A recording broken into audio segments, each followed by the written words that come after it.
السلام علیکم واړو ته سلامونه وایم د مینې نه ډک سلام وایم او دا د غرمې ټایم ده ډېر زیات دوپ وموي چې دا دروازه لږ کې خلاصه کړه چې بارانه تازه هوا راشي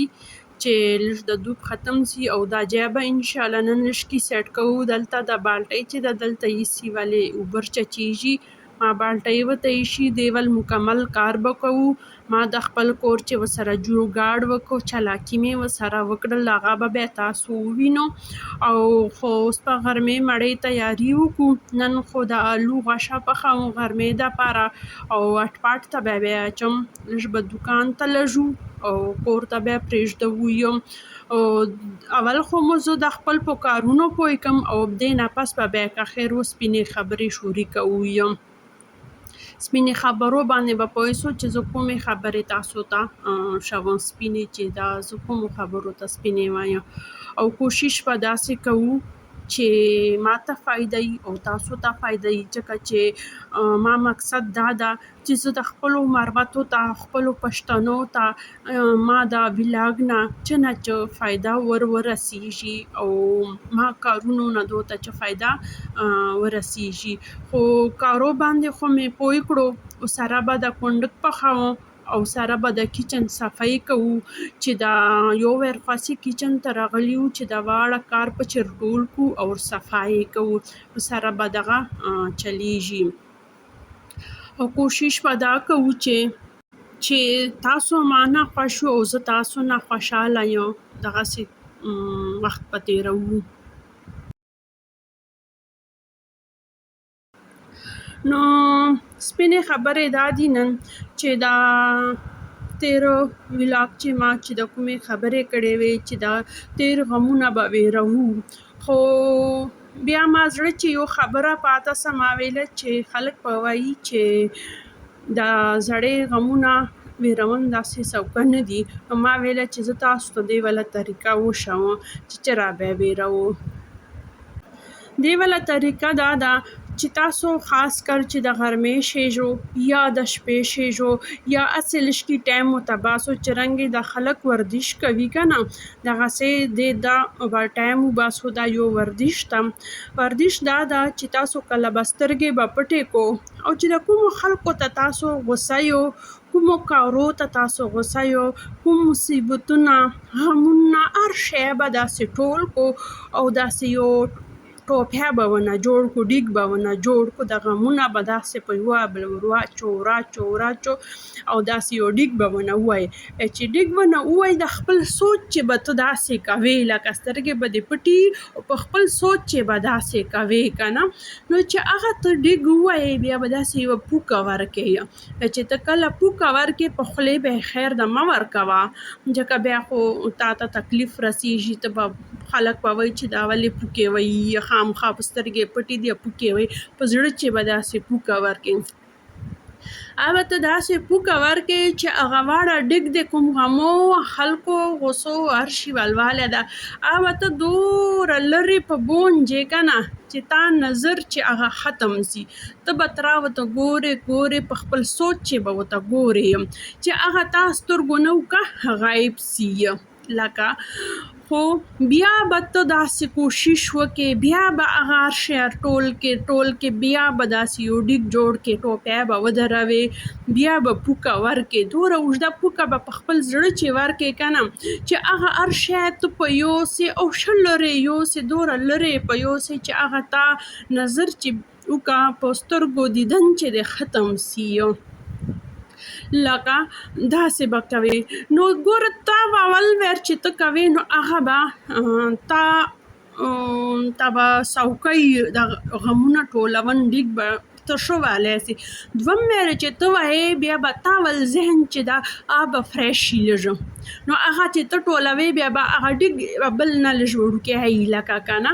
بیا به ته ترا پورې دوه ویر درې ویر خو ضرور کوه داسې بیا به داسې کوشش وکړې چې واړه چاته د غوسې کېږي کوم غمونه کومې چاورو باندې ته تنګېږي هغه به هر شی داسې ډیګ ووایې چې ته کله درېیم ویر داسې هر شي ول ډیګ ووایې ټوپه ونه جوړه کړې او پوکه ورکړې یا به ته چې پوکه ورکړې هغه به په خپل دیدن باندې ختمه کړې دومره لرې وی په بونجه چې او که بالکل غیب سی. خدای ورته به بهته چې چې هغه لاس ته به بهته چې کوم خلک خوښ وي، مور سي تا اولاد سي و هغه کارونه به پچې واچوي لکه تا خوښ وي، تا ته کوم کار ته په ډېر مینه باندې کوې، تا ول کوم شوقونه یې لکه هغه خپل خوښې شیونه به واچوې داسې به وکړې. بیا به ته هغه په خپل سوچ چې ځان ته رانږدې کوې بیا به په هغې باندې هغو شیو ډیګ ودروې او ته به هغې سوچ چې لاړه سې چې او دلته موږ باره تللي وو، دلته فلاني واده و، ډېر خوند یې کړی و، په چې لکه ښه سوچو باندې به ته درېیم ورتي رایسې لکه که نه چې شاید کومې لمحې تا ته کوم وختونه تا ته زاړه یاد دي که نه چې دا دغه ټایم چې ډېر خوند کړی و هغه به واړه ټول کې لکه اول به غمو ډیګ ووایې او بیا به د خوښیانو ډیګ ووایې. بیا به ته ګوره هغو خوښیانو چې به ته لږ جې او بیا به تا خپلې سترګې ښکاره سي او ته به تا سوچ به لکه एकदम بدل سی که نه. نو دې باندې دومره ډېر ټایم هم نه لګي، دې باندې که ته ډېر ټایم ولګې 10 منټه لګي بیا ته د خپل ځان ته خو 10 منټه ورکوی سې که نه. یوه طریقه خو ما ته وښوله، یوه بله ته پچې شوم چې دا یوه لږ تاسو ته مشکله لګي ما په بیان باندې، خو تاسو ما بیان بار ارو چې زه څه وایم او بالکل هغسې کوو بیا به تاسو پوهېږو. لږ دا داسې زوره غوندې کیسه ده، زه خو یې ډېر په اسانۍ کوم خو تاسو هغسې کوو بیا به پوهېږو. بیا دویمه خبره دا ده چې داسې کوو چې اسانه خبره ده، یو ګرینډر واخلو چې رنګې تاسو جوس جوړوو که نه هغې ته واړه غمونه هر شی ووایو چې کوم ډیګ تاسو وایو هغه ډیګ واړه جوسر ته وراچو بیا پسې جوسر ولګوو دورې ولګوو په خپل زړه چې او په خپل ذهن چې داسې کوه لکه که نه ولګوه چې تا په زړه په سوړ سي او بیا وایه دالې توی کا وایه چې بس دا غمونو جوس مې جوړ کو او دالې مې دا غمونو اوبه توی کړې یا جوس مې توی کړ. نو دغسې کوئ. دریم تاسو ته زه شاوم خاص کر ښځو دپاره وایم که نه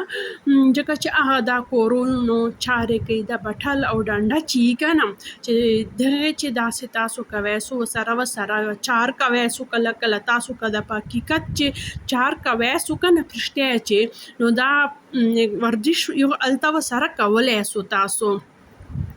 بیا به بټل ډنډه چې واخلو کله تاسو مرچ دنیا چټني مټني جوړوئ که نه بیا چې ته کله مرچ وراچوې بیا وایه چې دا مې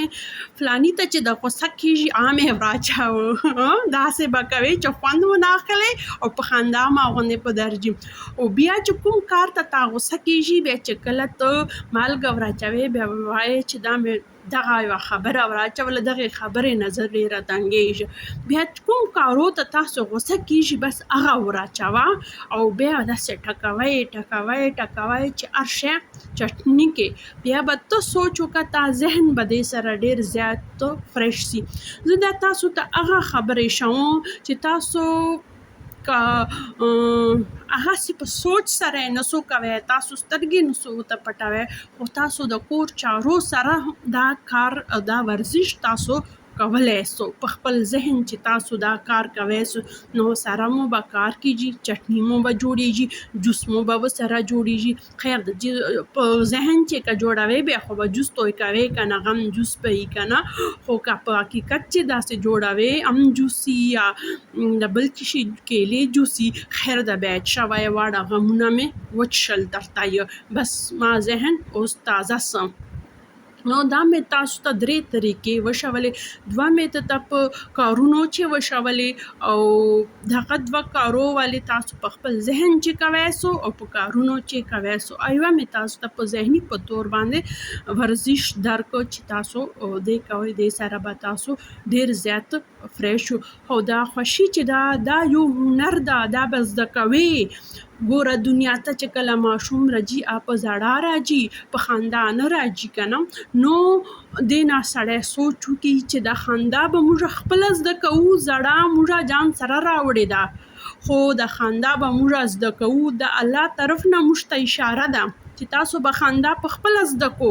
او زړه ما تعالی درکړې ده. نو دا خبرې اترې مو وکړې، دا سپینې خبرې مو وکړې او زه به ډېره خوشحاله یم چې تاسو په دې باندې عمل وکړئ او ما د ویلاګ نه تاسو ته فایده ورسیږي. په مخه شه، ډېره شه. الله حافظ.